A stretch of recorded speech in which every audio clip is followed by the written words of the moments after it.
दर्शक बंधु 01 ओडिशा खबर आपण मानक स्वागत जनाऊछि। आज अगस्ट 26 तारिख मंगलवार। आसंतु नजर पकाइबा आजिर ओडिशा सह देश और विदेशर मुख्य ताजा खबर गुड़िक उपरे। आजिर प्रथम खबर, आगामी 5 दिन जाए दक्षिण ओडिशा रे प्रबल वर्षार संभावना। राज्यव्यापी वर्षा जारी रहिथिबा बेले बंगोपसागर रे पुणी एक लघुचाप सृष्टि हेउछि। एहा आसंता 48 घंटा मध्यरे सक्रिय हेब। आंचलिक पाणीपाग विज्ञान केन्द्र पक्षरु कुहा जाइछि जे राज्यर विभिन्न स्थान रे वर्षा जारी रहिछि। आहुरी 5 दिन पर्यंत प्रबल वर्षा नहीं अलर्ट जारी करछि आंचलिक पाणीपाग केन्द्र। नजर पकांतु परवर्ती खबर उपरे। दादन रोकिबा पई राज्य सरकारक बड़ ब्लूप्रिंट। दादन रोकिबाकू राज्य सरकारक बड़ प्रस्तुति। दादन रोकिबा पई प्रस्तुति होइछि राज्य सरकारक बड़ ब्लूप्रिंट। एने सूचना देले उप मुख्यमंत्री कनक वर्धन सिंहदेव।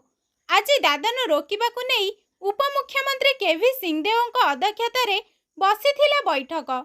एहा पर से कहिसंती पूर्व वर्ष अपेक्षा एथर दादन कमिछि, किंतु संपूर्ण रोकिबाकू विभिन्न दिग उपरे चर्चा आलोचना करुछंती राज्य सरकार। परवर्ती खबर, चाषी पंजीकरण रे ओडिशा कला सर्वकालीन रेकर्ड। चाषी पंजीकरण रे ओडिशा कला सर्वकालीन रेकर्ड। एने सूचना देइछंती जोगाण मंत्री कृष्णचंद्र पात्र। से कहिछंती एबे सुधा 18,50,983 चाषी पंजीकरण करिछंती।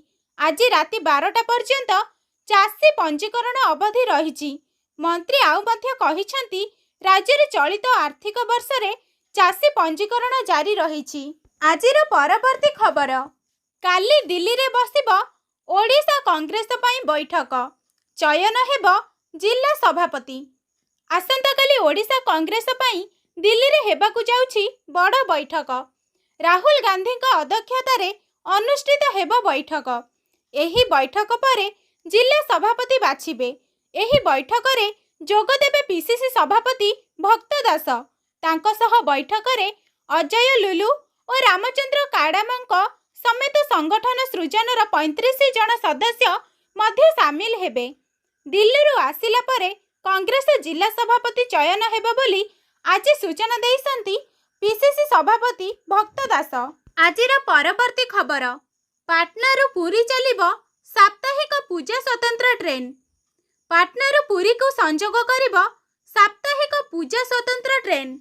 पार्वण ऋतु रे यात्री संख्या वृद्धि को दृष्टि रे रखी एही परि निष्पत्ति निया जाइथिबा जणा पड़िछि। पाटना रु अगस्ट 28 रु डिसेंबर 25 पर्यंत प्रति गुरुवार चलाचल करिबो। आजिर अंतिम खबर, खुलासा हेबनी पीएम मोदी ग्रेजुएशन डिग्री रो डाटा। सीआईसी आदेश को बातिल कले दिल्ली हाईकोर्ट। प्रधानमंत्री नरेंद्र मोदी स्नातक डिग्री सह जड़ित रेकर्ड को प्रकाश करिबा पई मना करिसंती दिल्ली हाईकोर्ट। दिल्ली विश्वविद्यालय केंद्रीय सूचना आयोगर निर्देश को चैलेंज करिथिला। 2016 रे दाखल होइथिबा एक आरटीआई आवेदन धारा रे सीआईसी प्रधानमंत्री मोदी स्नातक डिग्री सह जड़ित रेकर्ड को प्रकाश करिबा पई दिल्ली विश्वविद्यालय को निर्देश देइथिले। एहा थिला आजिर प्रमुख खबर गुड़िक।